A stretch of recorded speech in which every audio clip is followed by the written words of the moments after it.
అత్యజ్ఞష్టోమ సమయాన్ని చేరబడుతుంది. ఇక్కడ ఇది మే 31 కనుక ఇది నిశ్చయం లేదు యాగం.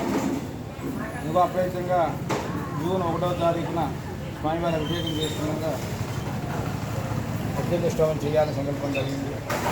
కరెక్ట్గా ఇవాళకి 42-43 రోజులు అవుతుంది. శనిహారానికి ఎంత సమయం ఉందా అని ఆలోచిస్తే నేను ఇక్కడికి వచ్చేటికల్లా 30 రోజులు కూడా సరిగ్గా లేదు. సరే నాకు చేతనైంది చెయ్యాలి.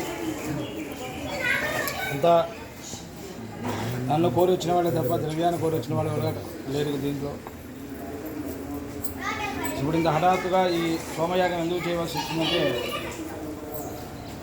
పుష్యబహుళ అమావాస్య నుంచి జనవరి 21 వాజపేయి యాగము బృహస్పతి యాగములు జరుగుతున్నది.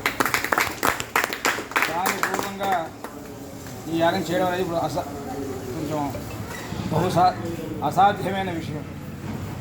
అది సాధ్యమైన విషయం అని చెప్పడానికి నాకు కొంచెం భయమే. ఎందుకంటే నాదంతా ఒంటరి పోరాటము. నేను ఎంతమందికో సహకారం చేశాను, వాళ్ళందరూ ఇవాళ నాకెవరు తోడు కూడా లేరు. తోడున్నదల్లా ఒక కనిపించిన వాళ్ళిద్దరు, మా నాన్నగారు మా అమ్మగారు. ఆ తర్వాత నేను పూర్తిగా నమ్మే ఆచార్య స్వామి శ్రీ చంద్రశేఖరేంద్ర స్వామి గారు. ఏం చేయాలి? యాగం చేస్తే సామాన్యంగా ఈ రోజుల్లో నేను పూర్వం చేసిన యాగాలకు కానీ ఇప్పుడు కానీ కొంత ఇది తక్కువ అవుతుందని భయం. ఇప్పుడు హడావిడిగా చేస్తే తక్కువ అయిపోతుంది. సప్తసోమ యాగములు చేయమన్న కోరిక ఉన్నది కాబట్టి ఇది చేయాలి అని. ఏం చేసినా ముందర స్వర్ణం ఇవ్వాలి. అది ఎలా డబ్బు అయితే ఏదో ఒక 5 లక్షలు 6 లక్షలు నా పలుకుబడి పట్టరావచ్చు, తీసుకురావచ్చు. కానీ స్వర్ణాన్ని తీసుకురావడం ఈ రోజుల్లో అసాధ్యం. చాలా పెరుగుతుంది, రోజు రోజుకి ట్యాక్సుల రూపంగా చాలా పెరిగిపోతుంది. ఇది అప్పుడు ఆలోచించి నాకు కూడా ఇంకా ఖర్చులు ఎందుకంటే కేవలం వాయువ్య సంవత్సరాలు అయితే సంవత్సరాలు అవుతాయి. ఆ తర్వాత పరమేశ్వర ఏదైనా కనిపిస్తే చేయడం తప్ప నాకుగా నేను మనసులో సంకల్పించుకుంది కావు. మా ఇంట్లో ఆ రోజున మా అల్లుడు మా పిల్లలంతా ఉన్నారు, ఆడపిల్లలంతా ఉన్నారు. వాళ్ళని కలుపుకొని నా ఇంట్లో సొంత బంగారాన్ని ఒక 140 గ్రాముల బంగారాన్ని ఈ యాగంలో వినియోగించాలని నిశ్చయం చేసుకున్న తర్వాత శనిహారాన్ని బయలుదేరితే ఏదో తోచినంత శనిహారానికి వచ్చింది. చాలామంది నాకు ఎవరో లౌకికులు వాళ్ళు సహకారం చేయడం కాదు, వేదాధ్యాపకులే చాలామంది మేము ఉన్నాం, మీరు వెళ్ళండి చేస్తాం, ఏదో ఒక రకంగా అయిపోతుంది, మీకు ఇబ్బంది లేదు అన్నట్టుగా చెప్పారు. అందరూ నాకు కూడా ఉండి నాకు చేశారు. చాలా సంతోషమైన విషయం. ఈ యాగంలో ప్రభుత్వంలో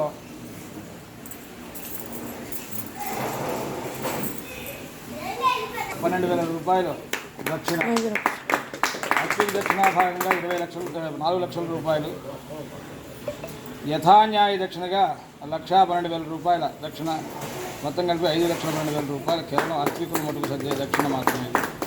ఆ తర్వాత ఇంకా విడిగా ఉండేవి చమసాధ్యులు, ప్రసర్పకులు, వాళ్ళ దక్షిణ వేరే వేరేగా ఉంటాయి. ఈ దక్షిణలన్నీ కలుపుకొని ఇప్పుడు వరకు ఇంచుమించుగా ఒక 9 లక్షల దాకా మాకు ఖర్చు అయింది. ఇంకా ఎంత అవుతుందో తెలియదు, రేపు బయటపడేప్పటికి ఇంకా చాలా ఉన్నాయి. మీరందరూ నన్ను ఆశీర్వదించి ఈ చిన్న దక్షిణది పెద్దగా ఇవ్వాలనుకున్నాం కానండి, ఈ 5 రోజులకు ఒక ₹50,000 దాకా ఇవ్వాలని చాలా ఇష్ట ప్రయత్నం చేశాను. అది కుదరదు. బంగారంతో కలిపి ఒక ₹50,000 ఇవ్వాలని అది కుదిరే మాట కాదు. యజ్ఞం చేస్తే ఏదో 10 యజ్ఞాలు చేయడం కాదు, తొందరగా చేసినా ఆలస్యంగా చేసినా బ్రాహ్మణుడు మన నుంచి తృప్తిగా వెళ్ళాడని ఒక సంతృప్తి మనకు ఉండాలి. యజ్ఞం చేయడం అంటే ఒక 3 విషయాలు మాత్రమే మనం గ్రహించాలి. అన్నదానము, ఆ తర్వాత దక్షిణాదానములు, అన్నింటికన్నా ముఖ్యం ఏంటంటే మంత్రము, శ్రద్ధ. ఏదో యాగానికి వచ్చాము, అయిపోయింది, చేసాము, అయిపోయింది, పొద్దున ఏదో 5-1 6 అయిపోయిన యాగాలు అయిపోయిన పేరు చెప్పుకోవడానికి యాగాలు చేయక్కర్లేదు. ఇటువంటి యాగములు ఇంకా అనేక మంది చేస్తున్నారు. ఇటువంటి సమయంలో ఇప్పుడు యాగం చేయడం అనేది చాలా దుర్లభం, కష్టము. వెంటనే ఇద్దరికే ఫోన్ చేశాను. అవతా జమీందారు గారికి ఫోన్ చేశాను, ఇదే ఇక్కడ చేసుకుంటాను, తప్పకుండా అండి, నాకు అడగక్కర్లేదు, మీరు వచ్చి ముందర తలుపు తీయమంటే తీసేస్తాను, ఇబ్బంది లేదన్నారు. అలాగే నాకు బాల్యమిత్రుడు జగన్నాథ స్వామి గారు, అతను నాకు తెలిసి ఇప్పుడు భారతదేశ చరిత్రలో ఒక 100 సంవత్సరాల్లో అతన్ని యాగాలు చేయించిన వ్యక్తి ఇంతవరకు కనిపించట్లేదు. ఎన్ని భౌతికాలు చేయించాడో, ఎన్ని వాయువ్యాలు చేయించాడో ఇంట్లో ఏదైనా పుస్తకంలో రాసుకుంటే చేయాలి తప్ప మనం లెక్క పెట్టలేము. యజ్ఞాలు అనేవి చెప్పక్కలే, ఐష్టిగా పాటుగా వల్లే అయినాయి. అతనికి ఫోన్ చేశాను, ఇట్లా ఉండాలి. కారణం ఏంటంటే 2021 చేసే వాయువ్య యాగానికి మా మేనడు అల్లుడు సమీర్ కుమార్ కాబట్టి ఆదరణ చేయాలని నాకు అభిప్రాయంలో అతన్ని తయారు చేస్తున్నాను. తయారు చేయడం అంటే వాళ్ళకి తయారైపోరు. ఆదరణ అంటే అందరికీ తెలుసు ఎంత కష్టసాధ్యమైంది విషయం. అటువంటి సమయంలో అతను నా పక్కనే ఉన్నాడు. యాగం ఖాయం చేసినప్పుడు నాకు చెప్పకుండా నువ్వు ఖాయం చేసేస్తున్నావు, నేను చేయగలనా అన్నాడు. ఆచార్య స్వామి తీసుకెళ్తా అన్నారు. ఏదో అతనికి తోచిన విధంగా ఈ రోజున పెద్దలందరూ ఆదరణ చేస్తున్నాడు. ఇదంతా ఏమిటి అంటే జరగబోయే యాగానికి ఒక రిహార్సల్స్ వేసుకోవడం, ఎట్లా ఉంటుంది ఒకసారి వేసుకోవడం. పెద్ద యాగం చేసిన తర్వాత మళ్ళీ చిన్న యాగం చేస్తే బాగుండదనే అభిప్రాయంతో కష్టమైన ఇవాళకి జూలై 1 నుంచి ఈ రోజు వరకు రాత్రి కూడా 2 గంటలు 3 గంటలు మాత్రమే పడుకోవడం.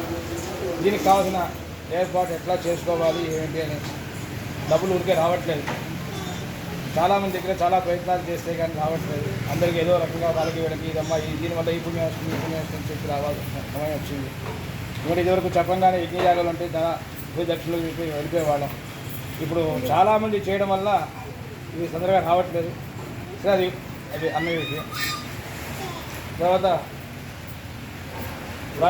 ఈ భాద్రవ మాసంలో వాయువ్య స్థలము ఎక్కడ అనేది విషయం తెలుస్తుంది. అప్పుడు ఉండబడే వాతావరణాన్ని బట్టి అంకిత సమూహాన్ని ఏమిటో అని అప్పుడు ఆలోచించేద్దాము. ఈ దక్షిణలన్నీ చాలా చిన్నగా అని నేను అనుకుంటున్నాను. ప్రధానం వచ్చి 32,000 రూపాయల ప్రధానము, 26,000 రూపాయలు ద్వితీయము, 24,000 రూపాయలు ద్వితీయము, 23,000 రూపాయలు చతుర్థంతో అందరికీ దక్షిణ భాగంలో అందరికీ రోజుకి 1 గ్రాము బంగారమైనా ఇవ్వాలి. చాలా ప్రయత్నం చేశాను, కానీ ఒక 4 గ్రాముల బంగారం మాత్రమే ఇవాళ ఇవ్వగలుగుతున్నాము. ఒక అరకాసు బంగారము 23,000 రూపాయలు. మామూలుగా చిన్న పిక్కైనా వచ్చేది. చిన్న పిక్కు పెద్ద పిక్కైనా అందరూ శ్రమపడ్డారు. 5 రోజుల పాటు నాతో పాటు ఇక్కడ ఈ వాతావరణం వీటన్నింటిలో మాతో పాటు సహకరించి మమ్మల్ని ఆనందపజేస్తూ యాగం చేయించారు. కొంత ఏమిటి అంటే తెల్లవారు లేస్తే మనం చూసాగరమైందని చెప్పినప్పుడల్లా మన రుచి ప్రవల్లో అన్ని గుర్తింపుకుండా ఆయన తలుచుకుంటూ ఆయన చెప్పిన దక్షిణ ఎక్కడో అక్కడ మొత్తంగా చేస్తే ఏఆర్పీకి ఉండడం ఆఖరాత్రికులు ఎవరు కనిపించరు. గోదావరి కొట్టిన ఒక దగ్గర కబులు చెప్పుకుంటారు. అలా కాకుండా సామాన్యంగా అందరికీ ఒక 20,000 రూపాయలు దక్షిణ. అక్కడి నుంచి ఈ 3, 4, 6, 12 పెంపుదలు చేస్తూ వాళ్ళకి దక్షిణ ఇవ్వడంలో వాళ్ళకు కూడా ఒక గుర్తింపు ఉంటుంది. అంటే అది నేను ఇవాళ ఎందుకు పెట్టవలసి వచ్చింది, ఇట్లా అన్ని యాగముల్లో నేను అట్లాగే ఏదో రకంగా చేస్తూ వచ్చాను, ఇవాళ కూడా ఎందుకు పెట్టవలసి వచ్చిందంటే నేను వెళ్ళిన యాగాల్లో కొన్నింట్లో ఊరికే కూర్చున్న వాడికి నాకు ఒకే రకంగా ఇచ్చాను. చాలా బాధపడిన సందర్భాలు అనేకం ఉన్నాయి.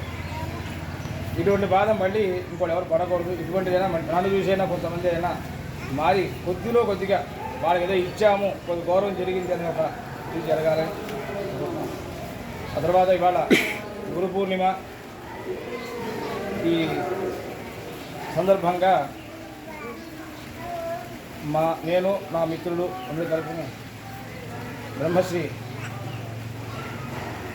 కృష్ణభట్ట జగన్నాథ ఘనబాడి యాజులు గారికి ఒంటిగా వస్తుంది. యాజులు గారికి చిరు సత్కారం చేయాలని నిర్ణయించాము. వారు అనేక యాగములు దాకా చెప్పే వారి గురించి ప్రత్యేకంగా చెప్పక్కర్లేదు. అనేక సార్లు అనేక యాగముల్లో మేము ఇద్దరం కలిసి ఉన్నాము. వారు అనేక యాగాలు చేయించారు. మన ఈ మధ్యన కూడా ఒక యాగం చేయించున్నారు. ఒకే మాటలు తప్ప వారికి ఒక సన్మానం చేసినట్టుగా కనబడిన యాగము అది విషయం వదిలేసి ఉంది. అలాగే మా పెద్దలు మా అన్నగారు వెంకటేశ్వరాజులు గారు వారు రావడం చాలా ఆనందంగా ఉన్నది. వారి మనవాళ్ళు పుత్రుడు చేసిన దానికంటే పౌత్రుడు చేస్తే ఆనందం ద్విగుణీకృతం అవుతుందని చెప్పబడింది. అలాగే వాళ్ళ మనవాళ్ళు ఒక ఆధ్వర్యంలోనూ ఒక హౌతుల్లోనూ అలాగే తెలిసి తెలియకుండా మధ్య మధ్యలో సామాన్లో కూడా దిగి వాళ్ళ ప్రదర్శిస్తున్నారు. ఇది వారికి సంపూర్ణమైన ఆనందాన్ని కలిగిస్తుందని నేను అనుకుంటున్నాను. తర్వాత మా కృష్ణమూర్తి గారు ఇప్పుడు 6 యాగముల్లో వారు ఉంటేనే చేస్తాను, అదే ఆయన చేయను. రాంపండు గారి తర్వాత రెండో ఫోన్ చేసింది వారికే చేశాను.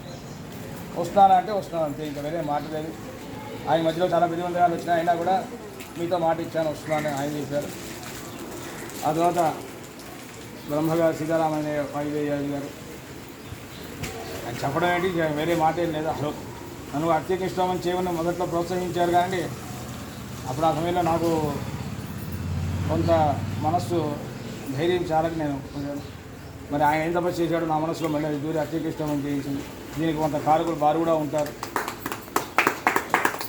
అలాగే మా నాన్నగారికి సాహసంతో చేయించిన సుభకృష్ణ సోది గారి పౌత్రులు వారు వచ్చి ఇక్కడ మైత్రి రావడం చేయడం, గోపాల కృష్ణపాటి గారు మా ఇంటికి తెలుసుకున్న మాసములు వాటికి ప్రతినిత్యం వారు వచ్చే విధానం చూస్తే నేను ఇచ్చే డబ్బు అంతా ఆటోలు ఖర్చు పెడతారా అనిపిస్తుంది.